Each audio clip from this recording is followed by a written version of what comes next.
Kayo po ba'y kumain na? Ano po ulam nyo kanina? Adobo? Bueno, mga kaibigan, na itatanong lang natin dahil ito pong mga luko-luko, mga may sapak sa ulo, wala nang maisip. Kalain ninyo, isang departamento ng gobyerno nagsasabi gagawing uniforme na ang pagluluto ng adobo. Hayop na yan. Aga-aga. Talaga mapapamura ka dito eh.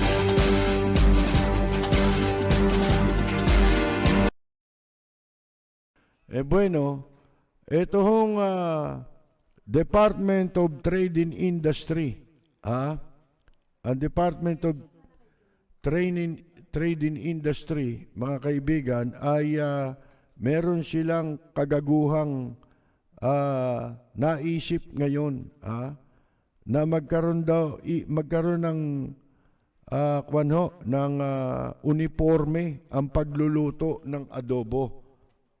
Para daw sa pagpopromote nitong pagkain sa ibang bansa. Ayan.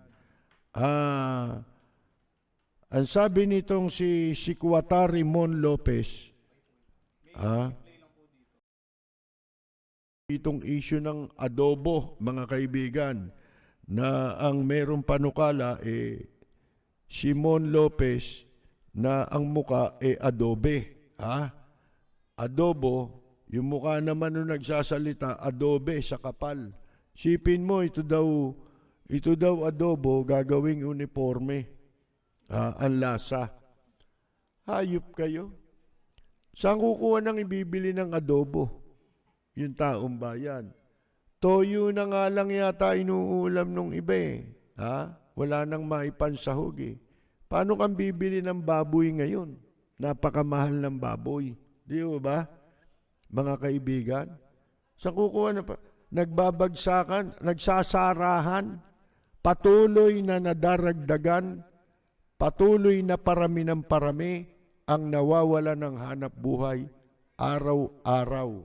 Sabi ko nga sa inyo, nagpagupit ako, ilang araw kong inaantabayan ng magbubukas yung pinagpapagupitan ko. Wala na po Nagpaalam na sarado na alam nyo naman, yung gumugupit ng buhok, ewan ko kung kayo maselan sa pagpapagupit. Kasi sanayan yan Kung sino yung nakasanayan mo na nagugustuhan mong gupit, yun ang gusto mong laging gumugupit sa'yo. Di ba? Parang kang naghahanap ng panibagong kukonsumihin ka. Di ba? Hindi ka nakatitiyak sa gupit. Di ba? Mga kaibigan, magmumukha kang tulongge sa gupit. Yun ang problema Diyan lang mararamdaman mo ang daming nawawala ng hanap buhay. Araw-araw yan. Lalo na yung mga ganong negosyo lang Di ba? Hindi naman bayad ka nga naman ng bayad ng upa. Pero wala ka namang customer. Magkaroon ka man ng customer, 1, 2, 3. Mabubuhay ka ba ron? Magkano bayad sa gupit? Ilang kayong tao ron? Di ba? Yun nga pinagpapagupitan ko, 1 na lang ang gumugupit doon Yung 2 yata, nagmamanicure lang mga kaibigan, wala na sila na rin ang kahero Pagka tinatamad yung isa, ikaw na nga, tanggapin mo yung bayad. Ganun na yung trabaho, hindi katulad nun. Iba yung kahera, iba yung gumugupit, iba yung nangangalikot ng kuko mo. Ganun po yan. Walang preno kung bumatikos. Malalim at makatwirang komentaryo. Mag-ingat ang mga politikong gumagawa ng kalokohan at baka kayo ay tamaan ng Lapid Fire! Sayang ito na mapapakinggan Lalo na yung hindi inabot si si Senador Benigno Aquino Jr. at saka tayong mga hindi pa nakakaunawa noon. Binanggit naman niya rin yan dyan, mga kaibigan. Tayong hindi pa natin naiintindihan ng mga issue noon dahil nung panahon ng martial law, hindi naman patas ang impormasyong nakakarating sa taong bayan. Kamukha ngayon, di ba? Ito, pakinggan natin. You very well know that we have a law in the Philippines that says no president may stay in the presidency for more than 8 consecutive years. That is a law. That is a law even ahead of the United States law. No president may stay for more than 8 years. In 1972, Mr. Marcos was already 7 years in office. He had 1 year to go. He was toying with the idea of fielding Imelda, but Imelda showed very poor in the polls. So what did Mr. Marcos do? Change the Constitution, sabi niya. So he called the Constitutional Convention in 1970.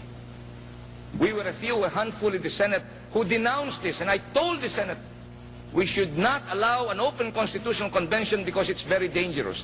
Even America, I said, has never called a Constitutional Convention since 1776. They have amended their Constitution piecemeal, but they never opened it. But we lost, and a Constitutional Convention was called. People were elected. And very quietly, Mr. Marcos started maneuvering to change our form of government from an American-type presidential system to a British-type parliamentary so that he can be elected as a deputy from Ilocos, become prime minister, and then stay on forever. That was the plan. However, on January 2, 1972, most of you are already here in America. Some of you maybe were too young to remember. But on January 1972, almost 9 years ago today, an old man, a retired ambassador from Leyte, his name is Eduardo Quintero, who is now in San Francisco, stood up on the floor of the Constitutional Convention and shocked the entire Filipino people with the expose that Malacanang has been giving envelopes to members of the Constitutional Convention, buying their votes so that they will vote for a parliamentary form of government to allow Mr. Marcos to extend his term beyond the 8 years. The nation was shocked.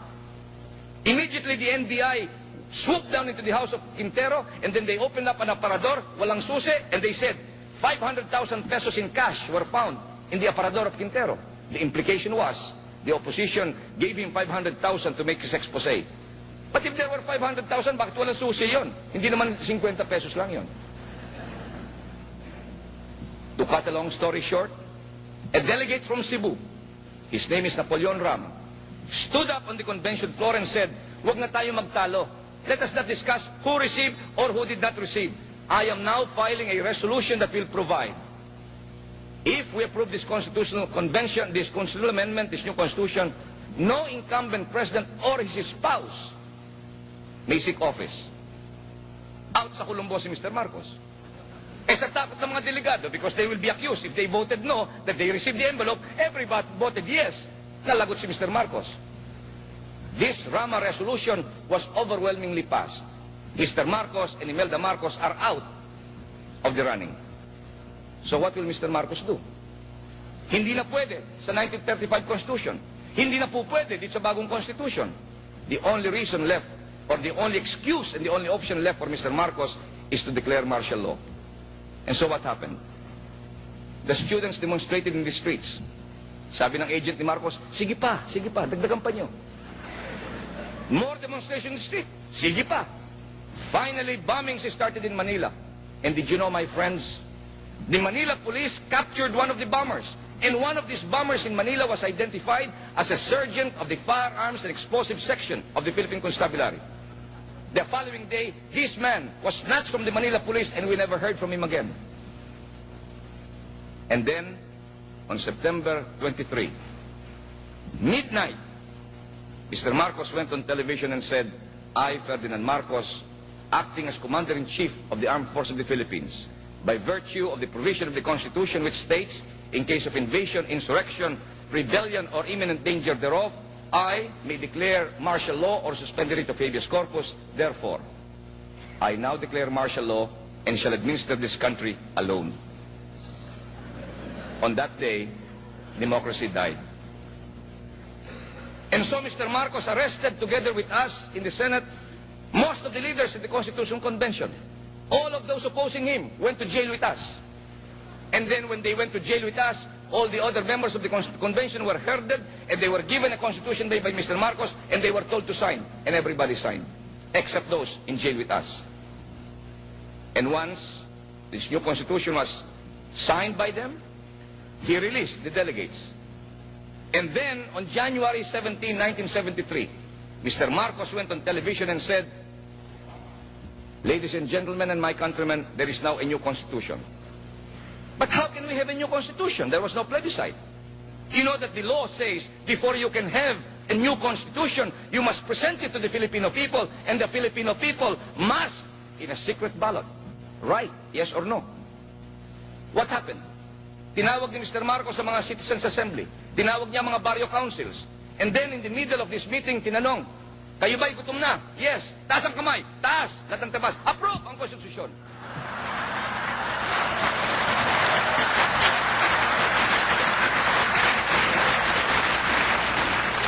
My friends, this is not fiction.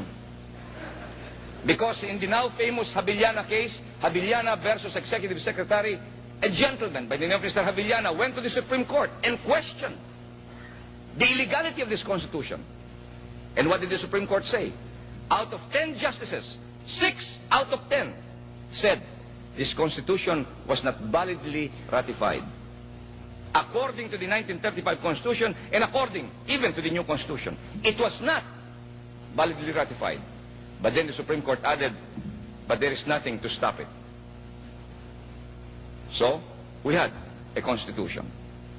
And so, my friends, we started with an American-type Constitution. We moved to a British-type Constitution. We had a parliamentary form of government without a parliament. Until 1978, we did not have a parliament. And yet, we were supposed to be a parliamentary form of government. And Mr. Marcos said, "I declared martial law to save democracy." But by saving democracy, he killed it. And so, my friends, it was not until 1978 that the Batasan was convened. Now what do we hear? Mr. Marcos, once again, is up again to his new tricks. He said, "I lifted martial law, but I think we should now elect a president by direct vote." But there is no such thing. Under the new constitution now, the president is purely ceremonial. Tigabukas lang ng pinto, tagatanggap lamang ng credential ng ambassador. Purely ceremonial, elected by parliament. He's not elected by the people. The power of the government under a parliamentary system rests on the prime minister, and the prime minister must be elected by parliament, and this prime minister may be removed from office if there is a vote of no confidence. That's the British type. So what did Mr. Marcos do in 1976? He amended the Constitution and said, "I, Ferdinand Marcos, as Prime Minister, President, may dissolve Parliament, but Parliament cannot dissolve me." And then he said, "Parliament may legislate, but if I think they're not doing their job, I will also legislate." So now we have two parliaments, Mr. Marcos and Parliament. And it's costing us 300 million to have that two-top parliament. And what's the use? If Mr. Marcos is doing all the legislation, why give these 200 guys? So what do? They change the name of the street of Divisoria. They change the name of a school. But when it comes to public decrees, like Public Order Code 1737, only Mr. Marcos signs it. And so we have a situation where we have a man who can dissolve Parliament, but Parliament cannot dissolve him. And under the Amendment number 6 of the 1973 Constitution, Mr. Marcos is a president for life.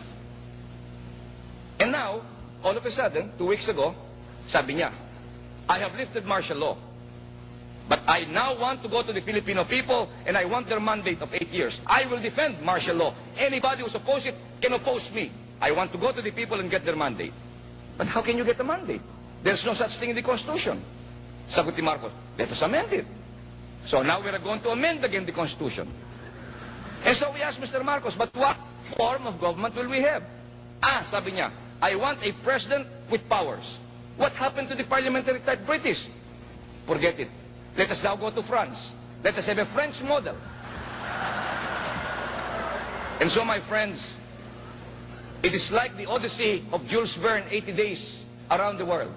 We started with America, we went to England, now we're going to France. Under the new proposal of Mr. Marcos, we will now have a president and a prime minister. But the prime minister will be appointed by the president. And this president now will be all-powerful. It will not be the American type, it will be the French type. And I suppose 2 years from now, when he gets tired of that, he will go to the Russian type, whatever that is. And so he announced, I will take anybody, including Aquino. And so, I was not inclined to oblige him, but then he added, pero sabi niya, hindi pwede si Aquino underage. And so naturally, I went to the books. I said, how come I'm underage? I thought I was already 48. Because the rule before, to become president of the Philippines in 1935, all you had to do is to be 40 years old. And so I looked at the book. Tama nga naman si Marcos. They've increased the age to 50. Kapos na naman ako ng dalawa.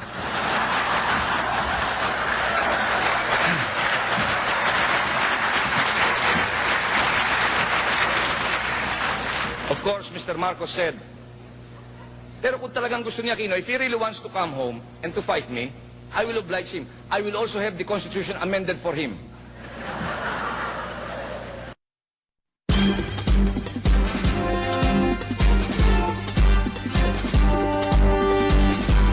Napakinggan po ninyo mga kaibigan kung paano minanipula yung pong konstitusyon ng Pilipinas. Ngayon lang natin naunawaan lahat yan eh. Di ba? Kung mabuti na lamang, nandyan yung mga video na yan,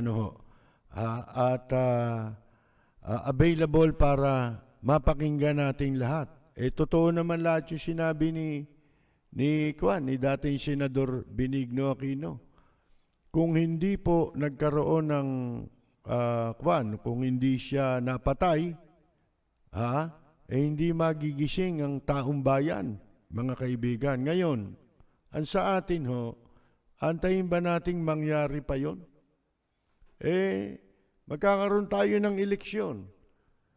Nagsasama-sama ang mga walang hiyang politiko, di ba? Sa panig ng kasalukuyang administrasyon. Bakit nila ginagawa yan? Sapagkat iniisip nila na ang administrasyon bukod sa kwarta, pondo, hawak nito, kontrolado nito ang mga pwedeng magmanipula ng eleksyon. At kapag natapos ang eleksyon ay pwedeng kontrolado pa rin ang Korte Suprema. Kita ninyo yung binanggit ni Senador Aquino, yung ratification ng kung paano minanipulate, yung ratification ng konstitusyon na ginawa ni Marcos, na pinapirmahan sa mga delegado ng Constitutional Convention. Mga kaibigan, binago nila kasi yung ginawa ng Constitutional Convention na original, wala nang pwedeng makatakbo kay Marcos, kay Imelda, out sila. Kaya ang ginawa, nung nag-martial law, pinahuli yung mga delegado na tutol kay Marcos, yung mga gumawa mga pumirma ron, nakapasa yun Pagkatapos, ay itinira yung mga kanya at pinapirma yung mga delegado ng Constitutional Convention doon sa ibinigay nilang binago, revised na version ng konstitusyon. Pagkatapos, wala namang parliament. Parliamentary yung ginawa na pinapirma ni Marcos, pero wala namang parliament na nangyari, walang naihalal until 1978. From 1973, isipin ninyo ang layo ng agwat. Hindi naman naisakatuparan yung parliamentary form of government, di ba? Hanggang 1978 lamang tayo nagkaroon, naghalal ng mga kinatawan. Puro kanila pa yon, mga kaibigan. So, ang babala ni Ninoy Aquino, nagumpisa yan, senador pa siya. Nung itayo ang Constitutional Convention, tinututulan ng Senado niya. Pero wala silang nagawa. Na itatag yung Senado. Nilagay pa ang presidente niya ni Marcos dyan, si di ba? Yung tatay ni Gloria, si Diosdedo Macapagal, mga kaibigan. Ngayon, ang sa atin po, antayin ba natin na mangyari yan? Kaya nga nagsasama-sama yung mga mandurugas na politiko dyan, di ba? Sila-sila rin.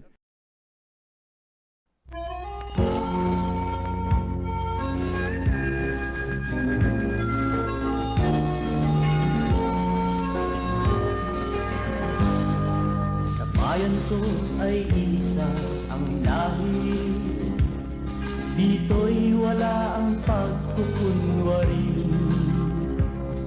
Hindi padagay, sadyang kilala sa daigdig, may pagkakaisa sa bawat nais.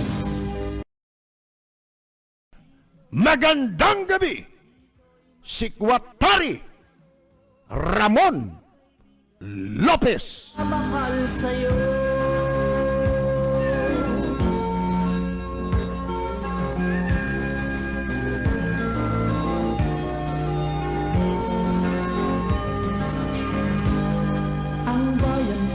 Punong-puno ng yaman, bakit ito'y kailangan pang iwanan? Hindi nga ba't anong sarap mabuhay ng buhay?